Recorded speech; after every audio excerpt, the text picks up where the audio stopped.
I am ashamed of you. Look at yourself. My mother's voice thundered through the small sitting room that early morning. Her wrapper was loosely tied around her chest, her eyes red from frustration. Is it not your age mates that are buying their mothers' wrappers, phones, cars, and even houses? Do they have two heads? After all the money we spent on your schooling, what have you done with your life? She folded her arms and glared at me as if my very existence offended her. Mama, please. I'm trying, I said softly, my voice trembling. Trying, she barked. You've been trying for 3 years. Look at our neighbor's daughter, Amanda. She gave her mother 500,000 naira last week. Precious, you are nothing but a disappointment. Her words cut deep. I wanted to speak, to explain that finding a job wasn't easy, but the lump in my throat wouldn't let me.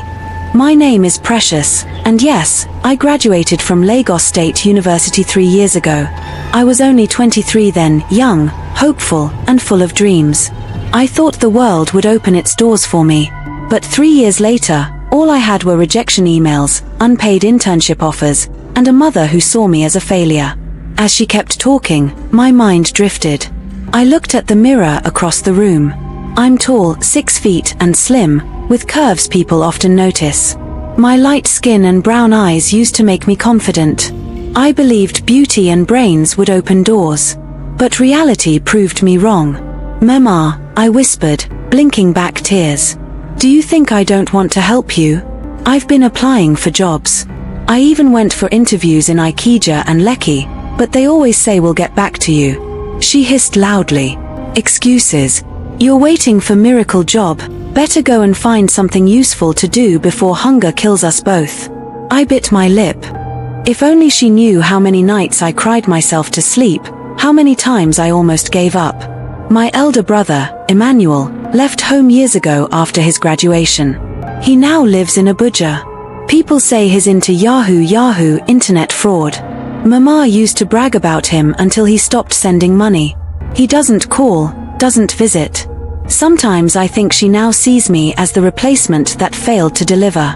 That evening, as I sat outside, the neighborhood was alive with gossip and generator noise. Amanda drove past in her Toyota Corolla, music blasting, her mother smiling proudly beside her. Mama looked at them from our doorstep and sighed deeply. God, when will my own daughter make me proud? She muttered, thinking I didn't hear. Tears rolled down my cheeks. Not because I hated her, but because I understood her pain. She only wanted a better life. But I wished she also understood mine. All I ever wanted was to make her proud. But sometimes, no matter how hard you try, life just isn't fair. And that day, as the night grew cold, I silently promised myself I will make it one day, Mama. But not by losing myself. The sun was blazing hot that afternoon in Lekki Phase 1. The streets smelled of perfume and expensive cars, and every passerby seemed to be in a hurry to chase their dreams. I stood in front of a tall glass building with trembling hands, adjusting the collar of my neatly ironed white blouse. My heart raced as I looked at the silver company logo, Zenith Global Tech Limited. This is it, I whispered to myself, clutching my brown file of credentials. God, please let today be my breakthrough. Inside, the reception area was cold, with air conditioning so sharp it made my skin tighten. The floor was spotless, the scent of lemon polish strong in the air. I sat quietly, waiting for my turn, watching well-dressed men and women walk past with confidence I could only dream of. Miss Precious, the secretary finally called. The manager will see you now. My heart thumped hard. I stood up, smoothed my skirt, and walked in. Behind a wide mahogany desk sat Mr. Collins, a man in his mid-40s with a clean-shaven head, a gold wristwatch, and a smile that didn't quite reach his eyes. Good afternoon, sir, I greeted politely, bowing slightly. Miss Precious, he said, leaning back in his chair. I've gone through your CV. You're very qualified. You graduated from Lagos State University with a first class. That is very outstanding. Thank you, sir, I said, sitting nervously. He scanned me from head to toe, his eyes lingering too long on my chest. You know, jobs like this are very competitive, he began slowly. Many girls like you come here every day begging for a chance. Yes, sir. I really need this job. I'm willing to work hard. He smiled again, this time leaning forward. Hard work isn't always enough, my dear. Sometimes, you need to prove how serious you are. I frowned slightly. Prove, sir? How do you mean? He looked me straight in the eye and said calmly, meet me at Royal Crest Hotel, room 206, by 8 p.m. tonight. We'll talk about your employment there. My blood ran cold. Sir, I don't understand, I stammered. I came here for a job, not, he raised a hand sharply. Do you want the job or not? I don't have time for naive girls pretending to be holy. You think other candidates got their jobs by prayers? My voice broke. Sir, please, I've been jobless for 3 years. My mother is sick, and I really need this opportunity. I'll do anything, just not that, please. He sighed and pressed a button on his desk. Security, he said coldly, come take this unserious girl out of my office. Tears blurred my vision. Please, sir, I'm begging you, I cried, clutching my file to my chest. Don't do this to me. Get out before I call the police, he barked. 2 guards entered, rough hands grabbing me by the arms. I stumbled as they dragged me toward the exit, humiliated, my shoes scraping against the polished floor. Everyone in the reception turned to stare. Outside the gate, I collapsed on the pavement, sobbing uncontrollably. The sound of my crying mixed with the distant honks of Lekki traffic. God, why? I whispered. Why is this happening to me? That evening, I returned home to our small apartment, eyes red and swollen. My mother, stirring a pot of soup, turned sharply. Precious, how did it go? Did you get the job? My lips quivered. Mama, my voice broke. The manager said I should meet him in a hotel tonight if I wanted the job. My mother froze, staring. Okay, what did you do? I refused, I said, tears streaming again. I told him no, and he called security to throw me out. Mama, he humiliated me. My mother dropped the wooden spoon on the floor and faced me with blazing eyes. You refused, she asked, her voice shaking. After all my suffering? After all the prayers and fasting for your breakthrough? Precious, are you mad? Mama, I gasped in disbelief. You're saying I should sleep with him, she snapped. You think dignity feeds anyone? You should have done what it takes. I fell to my knees, weeping bitterly. Mama, I can't sell myself for a job. I can't. She turned away, shaking her head. I will stop giving you food soon, maybe hunger will teach you wisdom. As the night deepened, I sat in the darkness of our small room, tears glistening on my cheeks. Her words echoed painfully in my head. Maybe she was right. Maybe this world wasn't built for people like me. It was a quiet evening when Mercy found me sitting alone under the big mango tree near our compound. The sky was turning orange, and the faint hum of generators filled the air. I was lost in thought, my eyes red and swollen from crying. Precious, a familiar voice called softly. I turned and saw Mercy walking toward me in her tight black jeans and red crop top, her face glistening with sweat from work. Ah, babe, why are you sitting here looking like someone without hope? She asked, sitting beside me on the low cement block. I tried to smile, but my lips trembled. It's nothing, Mercy, I muttered. She stared at me. Nothing? You think I can't see your eyes? Talk to me, my sister. What is the problem? At that, my heart broke all over again. I told her everything, from the humiliating interview at Lekki to how my mother screamed at me for refusing the manager's hotel request. Mercy listened quietly, her face softening with pity. Ah, Precious, she sighed when I finished. This is heartbreaking. I don't even know what to do again, I whispered. It's like the world hates me.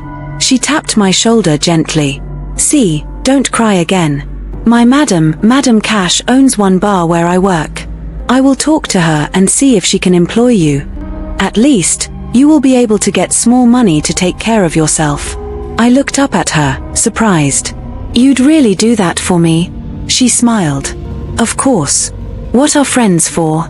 Tears welled in my eyes again, but this time, they were tears of gratitude. Thank you, Mercy. God bless you. 2 days later, Mercy returned from work with good news. Precious, she shouted excitedly as she ran into our compound. My madam has agreed. She said you can start tomorrow as a waitress.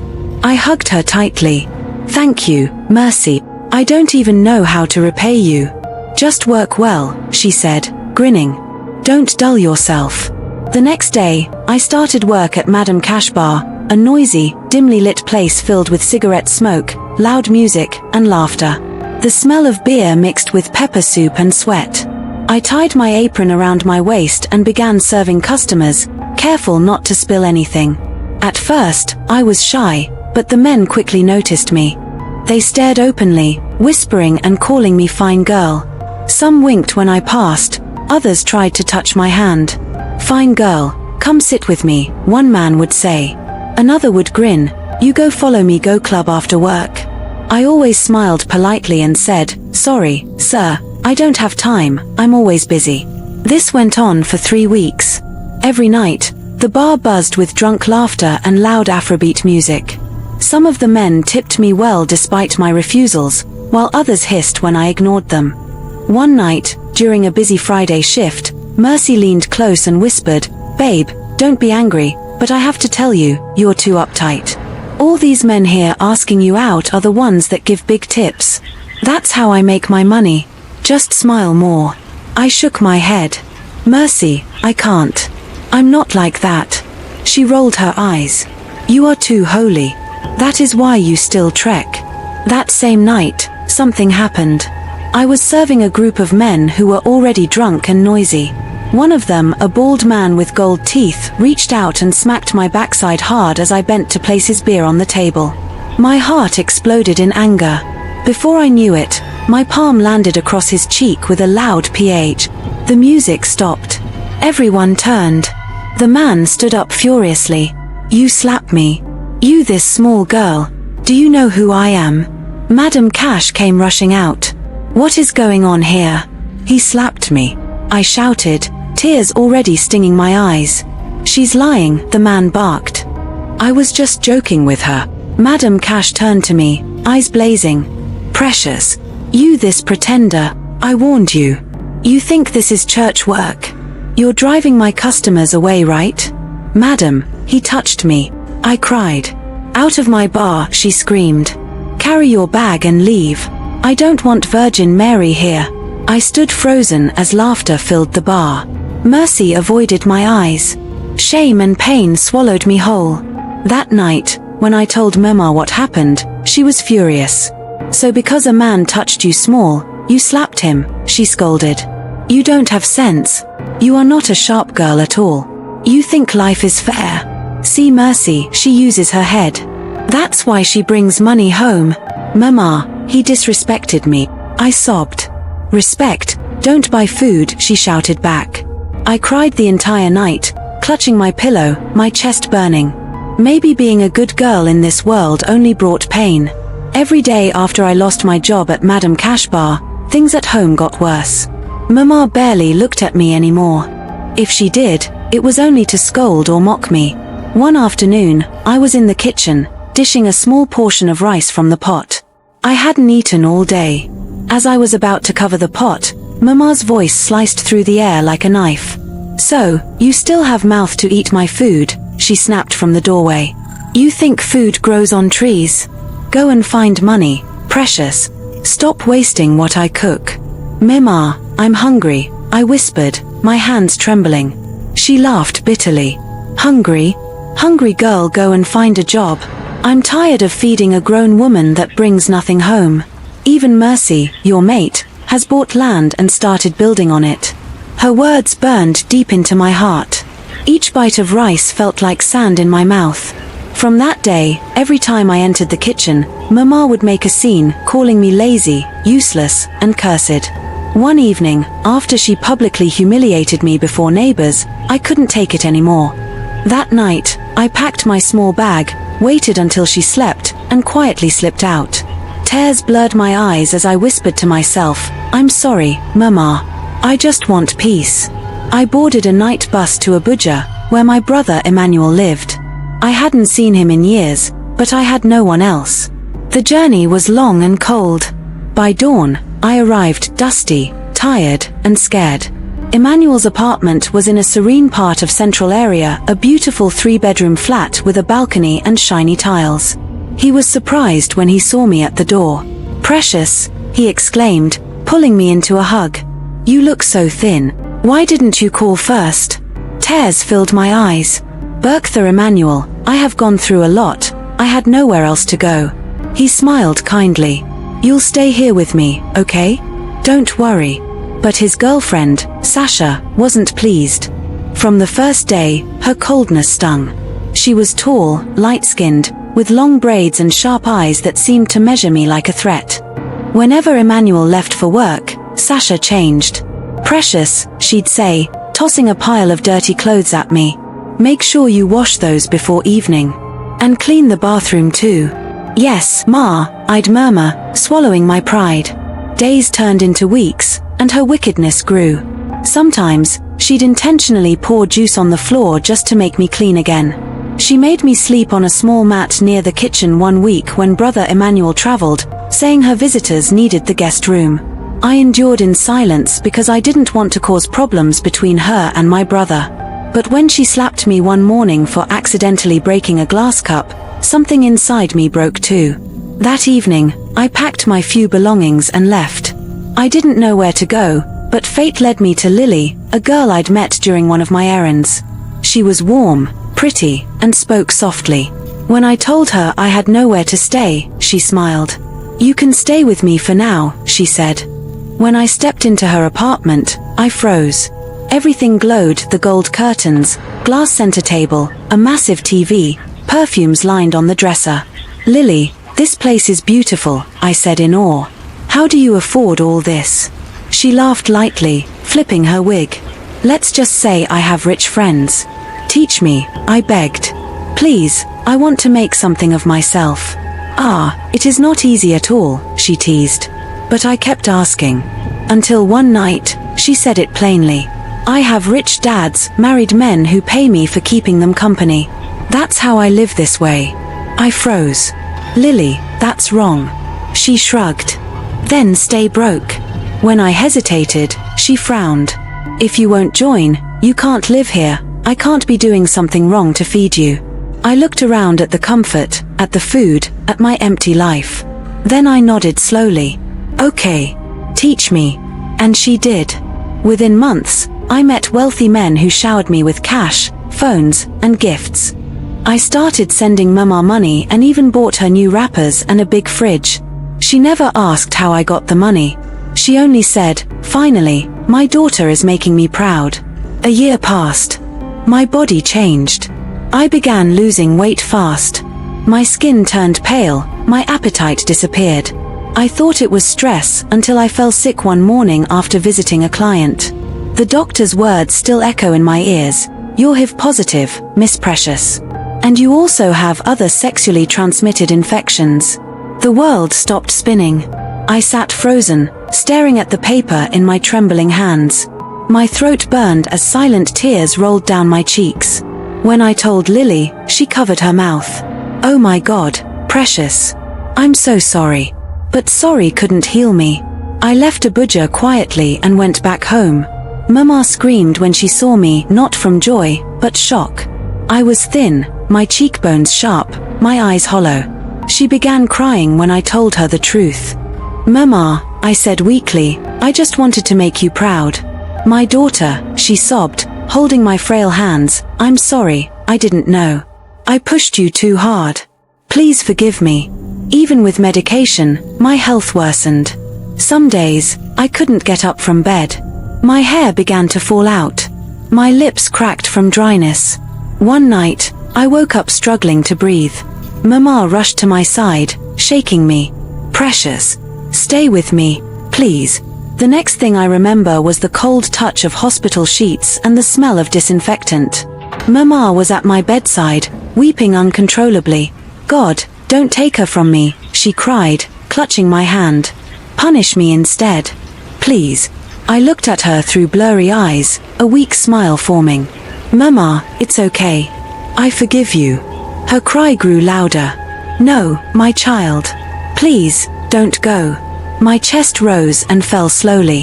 I could feel life slipping away, like sand between fingers. "Mama," I whispered, my voice faint. "I love you." And then everything went quiet, her cries fading into the distance, the room blurring into soft white light. That was the last thing I remembered, the sound of my mother calling my name through tears. "Precious, precious, please don't leave me. Dear young person, I know it's tough. You've tried and failed, you've searched, and nothing seems to work. Sometimes your family's words sting more than hunger, and society makes you feel like you're running out of time. But listen, your journey is not delayed, it's being designed. Don't rush because others are shining. Work quietly, learn something new every day, keep your dignity intact, and never do evil just to prove your worth. The pressure will come from family, from friends, from the world, but don't let it turn you into someone you're not. Grow at your own pace. Stay disciplined, stay prayerful, and stay patient. Success isn't built overnight, it's built in silence, in pain, and in time. One day, the same people who doubted you will use your story to inspire others. Parents, your words can build or destroy your children. When you mock their struggles instead of guiding them, you push them into the arms of the world, and the world is not kind. Correct them with care. Because once they're gone, regret will speak louder than your voice ever did. Like and share this story to your friends and loved ones if you enjoyed the story, and subscribe to my channel as I will be posting more interesting stories. Bye for now.